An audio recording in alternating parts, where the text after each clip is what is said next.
Now, from the campus of SUNY Buffalo State, news and information for Buffalo and the surrounding communities, it's the Buffalo Review TV, produced by Stripes Media. A Buffalo State student was the victim of an armed robbery early Wednesday morning, according to the university police. A male student was approached at 1:25 a.m. in the Perry Quad by three men, and according to the student, one of them brandished a gun and took his money. The student was unharmed, and the three robbers fled the scene. The first suspect, who held the gun, is described as a black male with dark complexion, of average build, and approximately 5'6", with short hair and small braids. The second suspect was described as a Hispanic male with a light complexion and around 5'10". And the third suspect was a black male of medium complexion and approximately 5'10". A sexual assault that occurred Friday, February 16, at SUNY Buffalo State College has left students with concerns about their safety. Reporter Tiffany Channer has more on the incident. Thank you, Talisha. The sexual assault attack was filed anonymously through UPD's Sexual Assault Prevention online portal from the unknown victim. UPD gave out barely information about the attack. There was an incident that happened on Buffalo State campus on Friday, February 16th at around 1 p.m. in an unspecified parking lot. A female community student was the victim of sexual assault. The attacker was described as a white male who was a stranger to her. University Police Department put out a statement on Friday night to the community about the attack, reminding everyone to be aware of their surroundings. Buffalo Chief Peter Carey says there's a number of things that we can do to protect ourselves. As people are walking from one point on campus to another, walk with friends. While you're out there, don't walk with headphones or earbuds in your ears so that you can be aware of your surroundings and what's going on around you.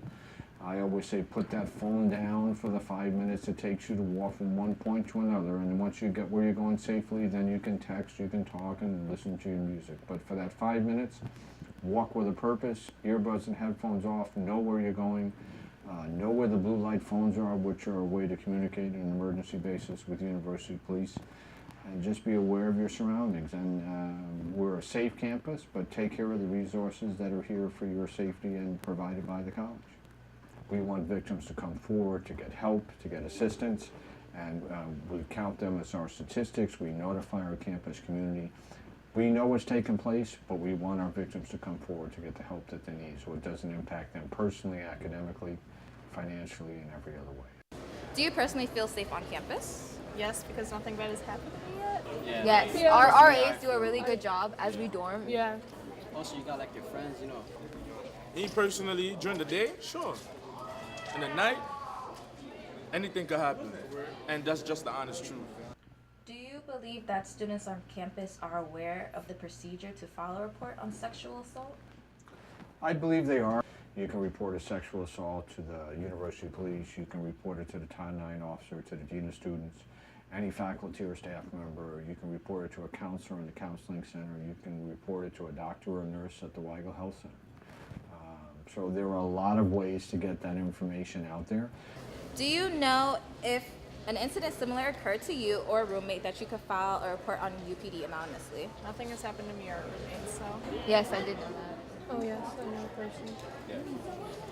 Always walk with a buddy, and to feel free to call UPD at 716-878-6333 to have someone assist you to your car. UPD is available to your needs 24/7. This is Tiffany Channer from the Buffalo Review TV. The Students' Organization, or CSO, held the second annual memorial on February 16th in honor of Bradley Doyley, a Buffalo State student and member of CSO who died 2 years ago from possible fraternity hazing. Doyley was a senior majoring in business and management and was a member of the basketball team.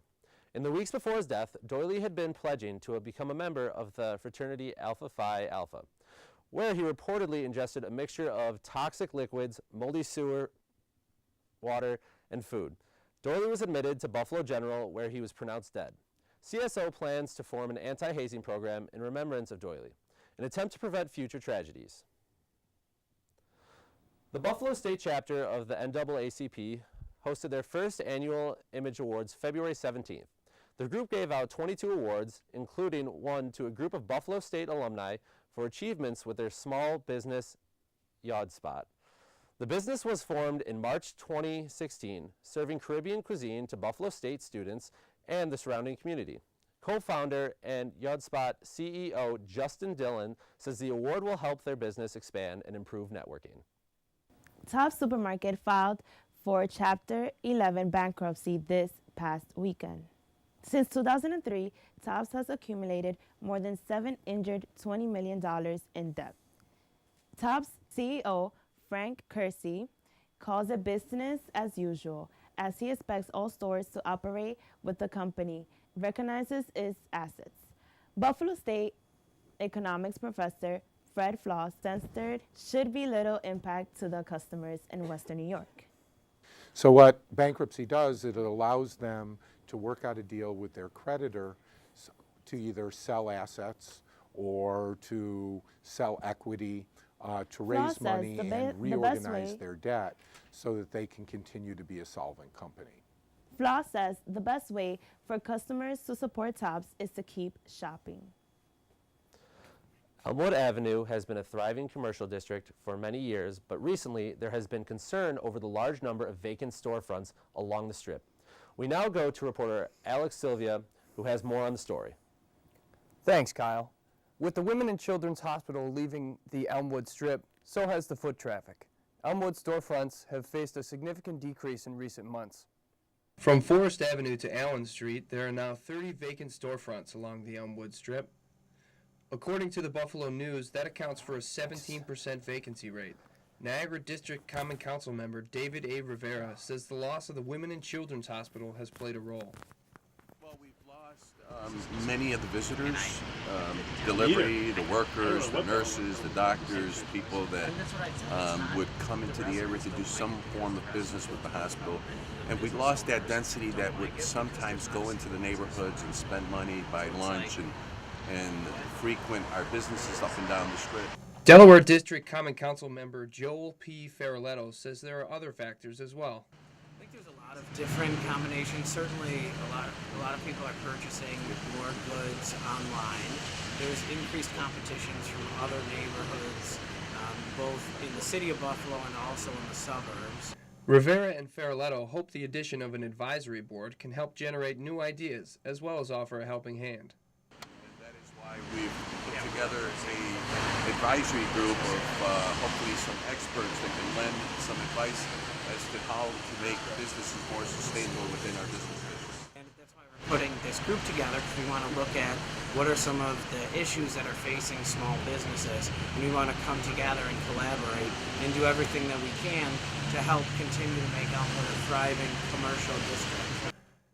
Faraletto and Rivera say the task force will consist of several different experts, business owners, and members of local colleges. Yeah, we're working on getting some local business owners, some small business owners to come together. A lot of the business owners in Elmwood have been here for over 10, 20, 30 years. So we want to tap into what's made them successful and come up with any suggestions on what the city could do to help the business owners, what the state could do. We're all working together to try to come up with solutions. The Elmwood Village Association declined an on-camera interview, but did respond with this written statement. Ashley Smith, Executive Director of the Elmwood Village Association, says that there are a greater number of vacancies adjacent to proposed projects. Investments in these spaces will be hard until there is more clarity around the status of the projects. Quality is another concern, according to Smith. Very few spaces are in good shape and present a quality environment for a new business. Smith also said she would love to see the new advisory board produce some summary stats regarding storefront turnover and chronic variances. For the Buffalo Review, I'm Alex Sylvia. Good news for Buffalo art connoisseurs. The Corridors Gallery at Hotel Henry is opening a new exhibit March 1st with a free public reception from 5 to 7 p.m. Christy Poto, a representative of the Hotel Henry, says the art on display is traditionally exclusive to smaller crowds, normally not easily accessible to the general public. The exhibition includes works by Rebecca Allen, Gigi Gatewood, and Jack Drummer collection. It will run from March 1st through mid-May. After many failed bills and political drama, Canada officially changed the lyrics of its national anthem to be more gender neutral. Those reciting the anthem will no longer sing the lyrics for All Thy Sons Command, which has been permanently replaced with the words To All of Us Command. After 12 different attempts over the last 30 years, the bill finally passed Senate after 18 months of debate. That included criticism from members of the Conservative Party who eventually conceded. Buffalo State professor and Canadian native Stephen Vermette says he's pleased with the change. I think there's a greater understanding of gender issues, and it was also Canada's 150th birthday. So I think all those things came together to finally make this change. And I agree with you, it's been talked about for a while, so it's good that it has happened. The new version has been playing throughout the Winter Olympic Games. Prime Minister Justin Trudeau referred to the bill as a positive step towards gender equality. The Buffalo State men and women's hockey teams skated their way into the playoffs this past week. On the women's side, number 2 ranked Buffalo State hosted third-seeded Oswego, with the Buffalo State team getting shut out 5-0, with Olivia Ellis and Jean-Marie Patton each scoring twice as Oswego pulled away early. On the men's side, third-seeded Buffalo State lost in the semifinals for the 7th straight year, this time to second-seeded Geneseo, the score being 5-2. Geneseo got out to a quick 2-0 lead as they capitalized on Buffalo State's misuse and turnovers all game, which proved to be too much to come back from for our Bengals. Looks like the girl on the Scouts of Western New York are scouting for volunteers. This past Wednesday at Buffalo State College, Girl Scout representatives held registrations for troop leaders and one-time event volunteers. Former troop leader Donald Darrow expressed concern for the numbers of volunteers in the organization, saying the need for 2 incomes to support significantly decreased parenting time for involvement. Troop leader Nicole Duzzy supports the decision to seek other help volunteering, saying it's a great opportunity for students to involve themselves with and improve their leadership skills and impact the community in a positive way.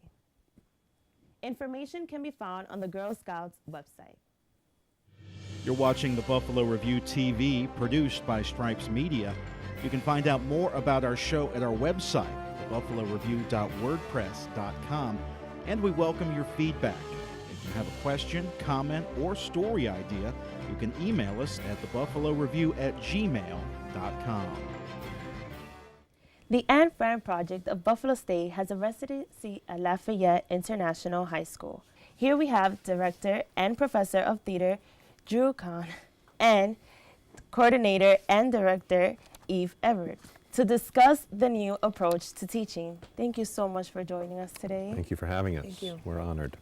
So, being so involved with the Anne Frank Project, did you both picture to be in the position that you are now? Ooh, no. So the brief history is that in 2006, I directed a production of The Diary of Anne Frank here at Buffalo State, and Eve was a student back then. So this was like in the Stone Ages. It was in the Stone Age. 2006, and we had 2 Anne Franks, because as you know, Buffalo State is beautifully diverse. Right. Lots of people who look like you and lots of people who look like me, right? So we wanted to meet our audience halfway. So we had 2 Anne Franks. We had a Jewish Anne Frank, traditional, but we also had a Rwandan Anne Frank, imagining herself hiding from Hutu extremists during the 1994 genocide. And we were trying to make a comment that there's an Anne Frank in every genocide, right? Regardless of who you are and what you look like.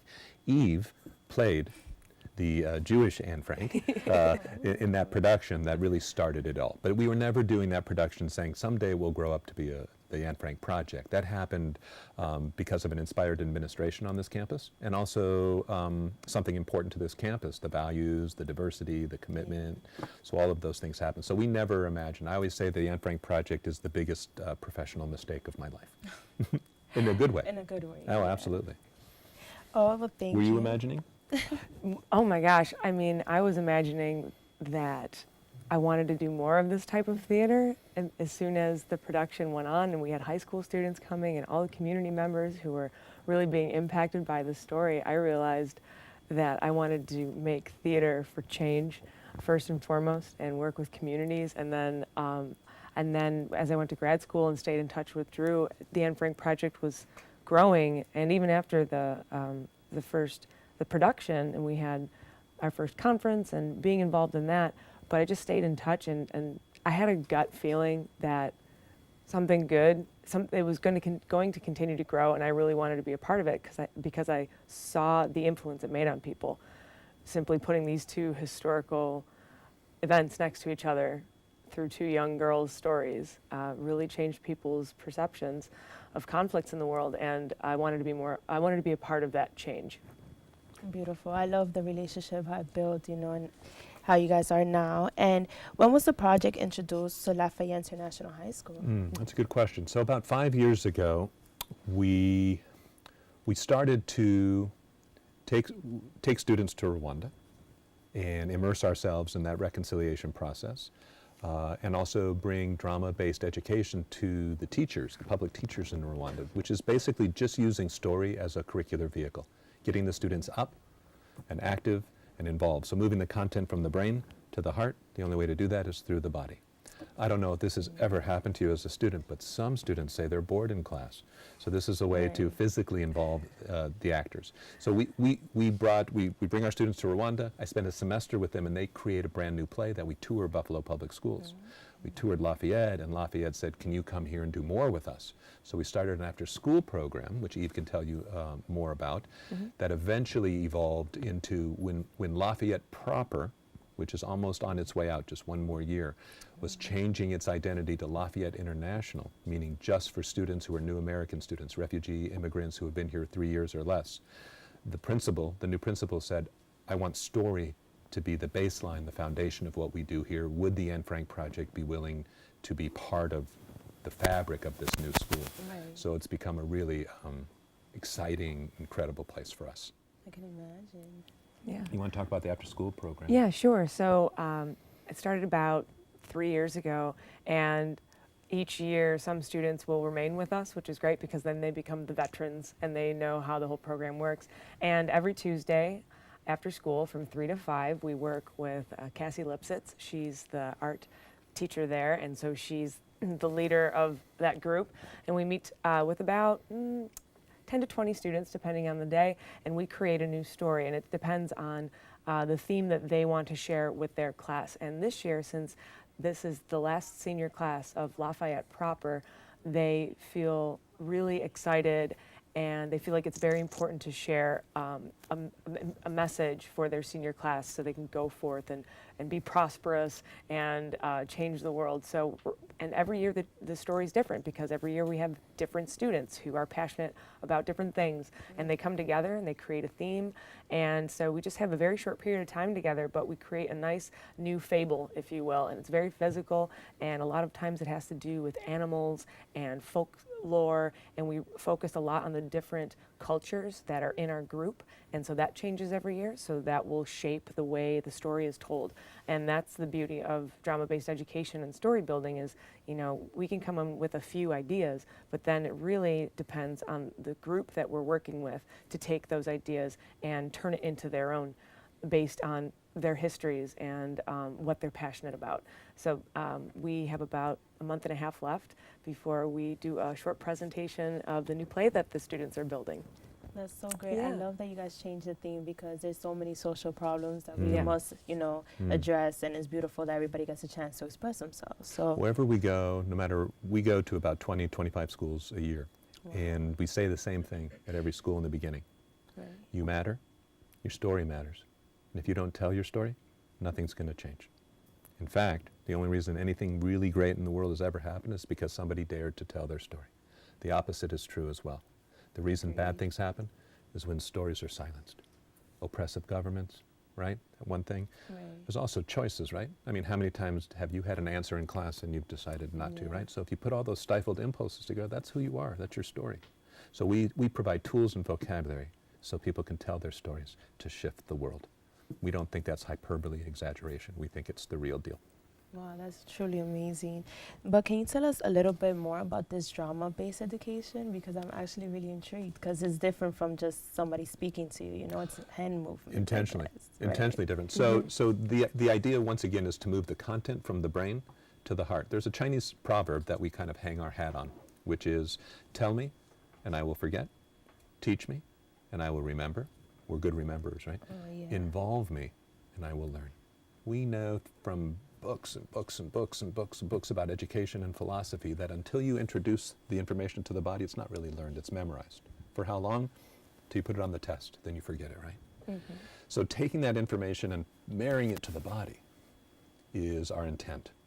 So our job is to use story, theme, structure, style, in the academic environment, regardless of discipline. So whether it's math, science, English, what have you. So we have a science teacher who's having a hard time teaching photosynthesis and other cellular processes to his class, right? So he has activated that through drama-based education. He gave them the information, and then you know what, like a GIF? Yeah. So he said, go look for a GIF, and then you guys recreate it with your bodies. Oh. And so they're up there being photosynthesis, right? Yeah. In front of the class, and the class has to say, oh, that's photosynthesis because you're water, right? So that idea, so suddenly they're talking like a bunch of scientists out of their brains into their bodies. That sounds really good. So can you explain this? Well, the high school student how can these high school students benefit overall with this project? How can they benefit overall? Wow. Well, I can say that from what I've experienced, immediately after a workshop or a performance, or both, there's a buzz in the air because all of the students experienced a story together, and then they're asked to work on telling their own stories and listen to each other and respect their stories and realize that we have so many more similarities than we are different. And when we are different, that we should learn how to respect those differences and appreciate them.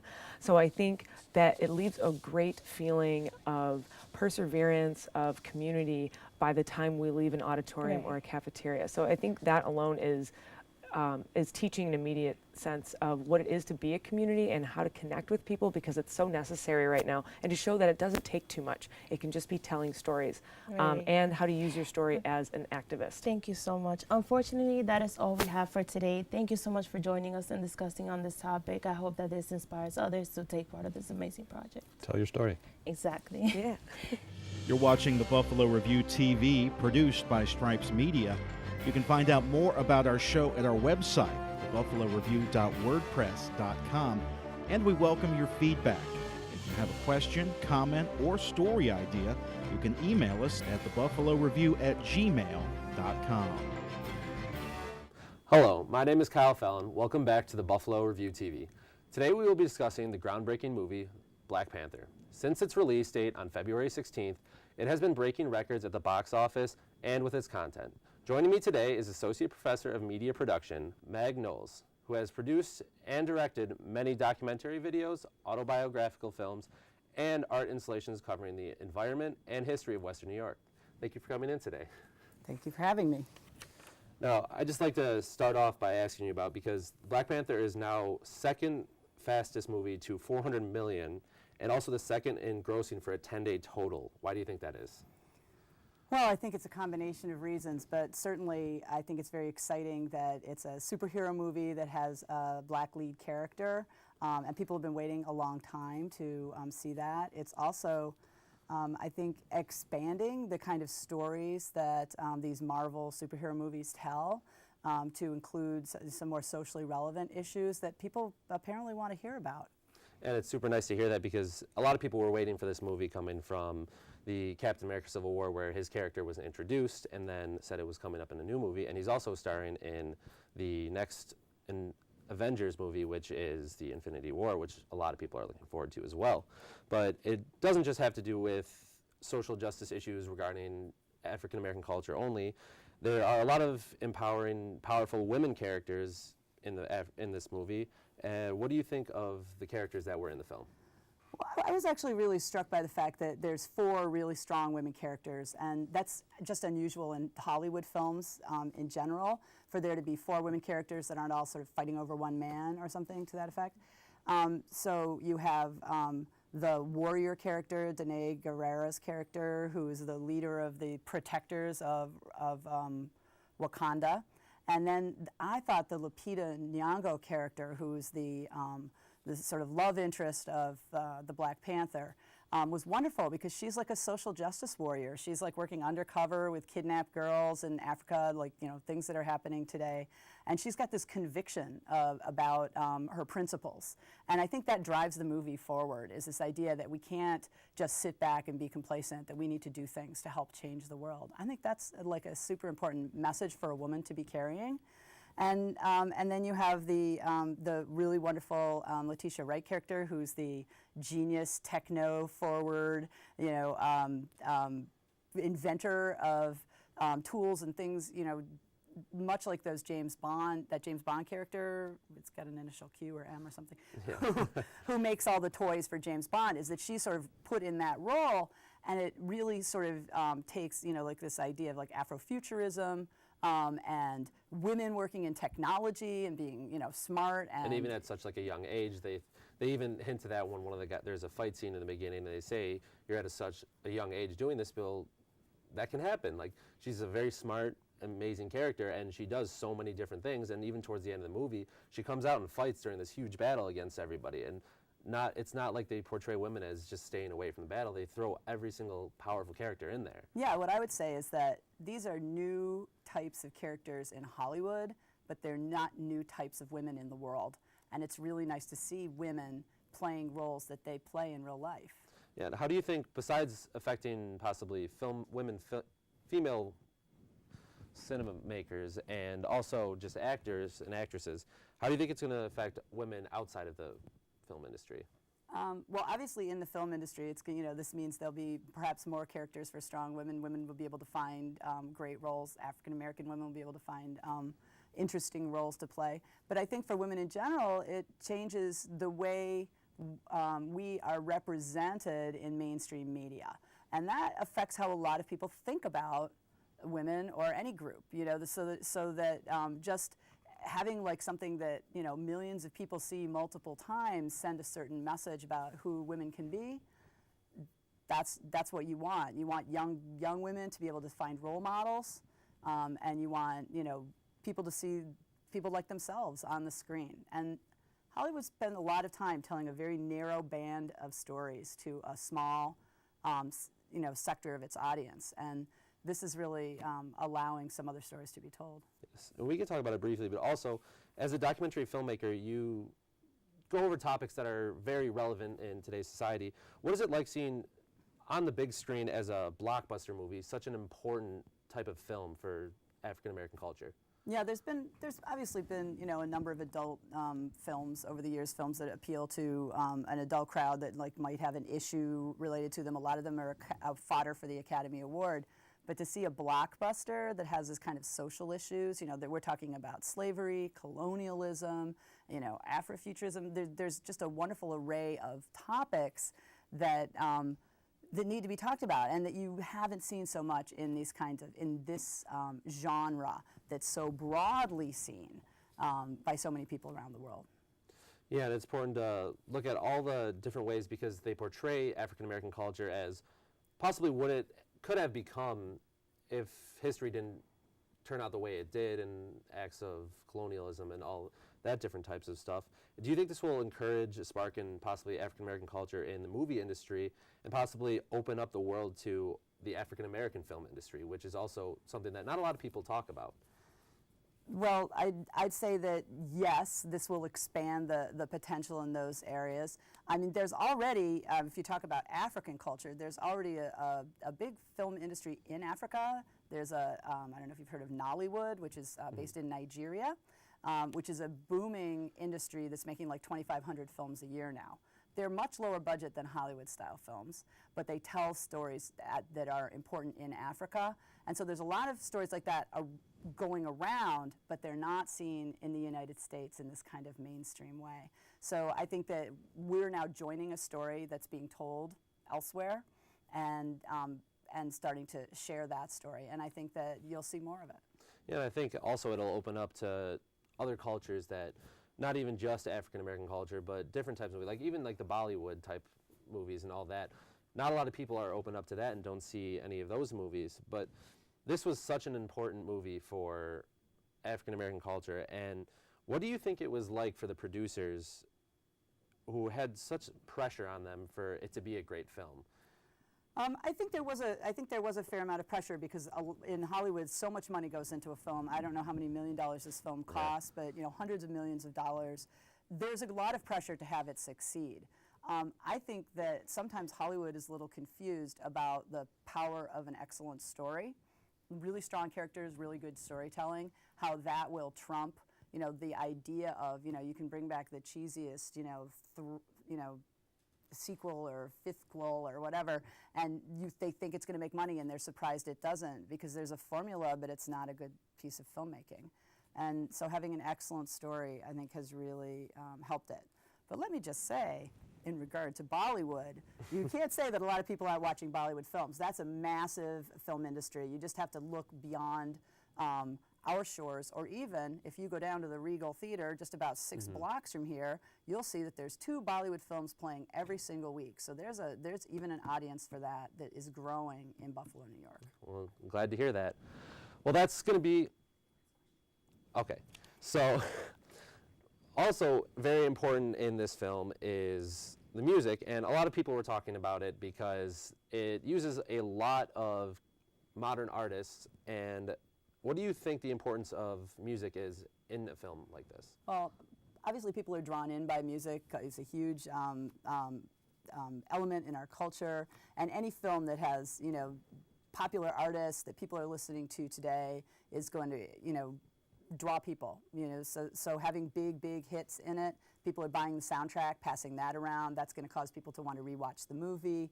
And it's gonna help the business of the film, certainly, but it's nice that it's expanding the artists that are being invited to participate. All right, thank you very much. Well, that's going to be all the time we have today, even though I know I could talk about this movie for hours on end. I'd like to take this time to again thank our wonderful guest, Professor Knowles, again, for joining us here. This is Kyle Fallon signing off for the Buffalo Review TV. Thank you for watching. The Buffalo Review TV, produced by Stripes Media, we welcome your feedback. If you have a question, comment, or story idea, you can email us at thebuffaloreview@gmail.com.